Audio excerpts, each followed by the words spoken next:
नमस्कार मंडळी. तर आमरस कोणाला बनवता येत नाही, पण एकदम झटपट अशी पद्धत सगळ्यांनाच माहीत असते.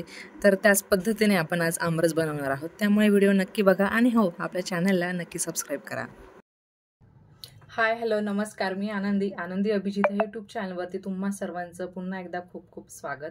तर बाजारातून मस्त 1 किलो आंबे आणलेत आणि ते स्वच्छ धुवून घ्यायचे.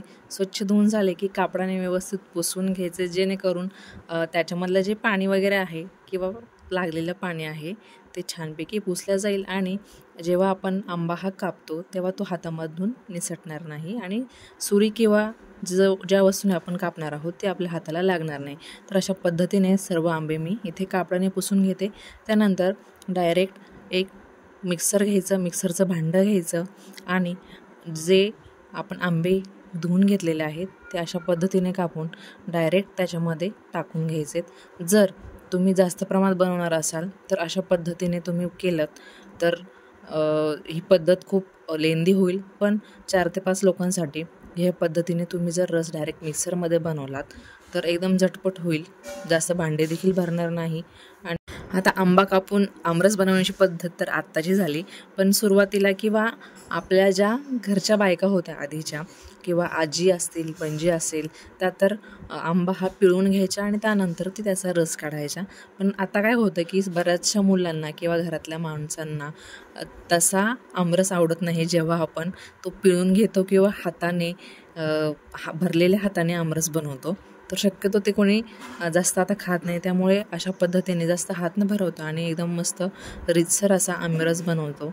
तर उरलेले जे साल आहे ते टाकून न देता किंवा पाण्यामध्ये न धुता असे दुधामध्ये धुवून घ्यायचे, जेणेकरून असा घट्टसर त्याचा जो उरलेला गर आहे तो छानपैकी व्यवस्थित निघतो आणि आपला आमरस जो आहे तो क्वांटिटीमध्येही वाढतो आणि दाटसर देखील बनतो. इथे मी गाईचं दूध घेतलेलं होतं, तुम्ही बघू शकता की किती दाटसरपणा आलेला आहे. आता हे दूध आहे ते आपण जे आंबा कापून टाकलेला आहे त्यामध्ये दूध टाकायचे. त्यानंतर अजून गरजेनुसार दूध टाकायचे. इथे जवळपास मी 6 आंब्यांसाठी 2 वाटी दूध घातलेलं आहे आणि 1 वाटी बारीक साखर टाकायची आहे. आता साखर टाकून झाली की आपण मिक्सरमध्ये व्यवस्थित फिरवून घ्यायचं, जेणेकरून कुठल्याच गुठळ्या यामध्ये राहणार नाहीत. तुम्ही मिक्सरऐवजी बीटर वापरलात तरी देखील चालणार आहे. तर अशा पद्धतीने आपला एकदम सोपा आणि सुंदर असा आमरस इथे तयार आहे. घट्ट वाटत असेल तर त्यामध्ये तुम्ही दूध अजून टाकू शकता. दुधाचं किंवा आपण जो आमरस बनवलेला आहे ते त्या भांड्यामध्ये थोडंसं दूध टाकून ते विसळून छान सगळा त्याचा जो लागलेला गर आहे किंवा पल्प आहे तो काढून घ्यायचा आहे अशा पद्धतीने. आणि हे सुद्धा आपल्याला जो आमरस बनवलेला आहे त्यामध्ये टाकून त्याची क्वांटिटी वाढवायची आहे. त्याचा जो थिकनेस म्हणा किंवा दाटसरपणा आहे तो अजून पातळसर करायचा आहे. तुम्हाला आवडत असेल तर टाकायचं आहे, नाही तर तुम्हाला घट्ट जास्त आवडत असेल तर तुम्ही तसंही खाल्लं तरीही काहीच हरकत नाही, एकदम सुरेख लागेल. मस्त असा आमरस इथे आपला रेडी आहे.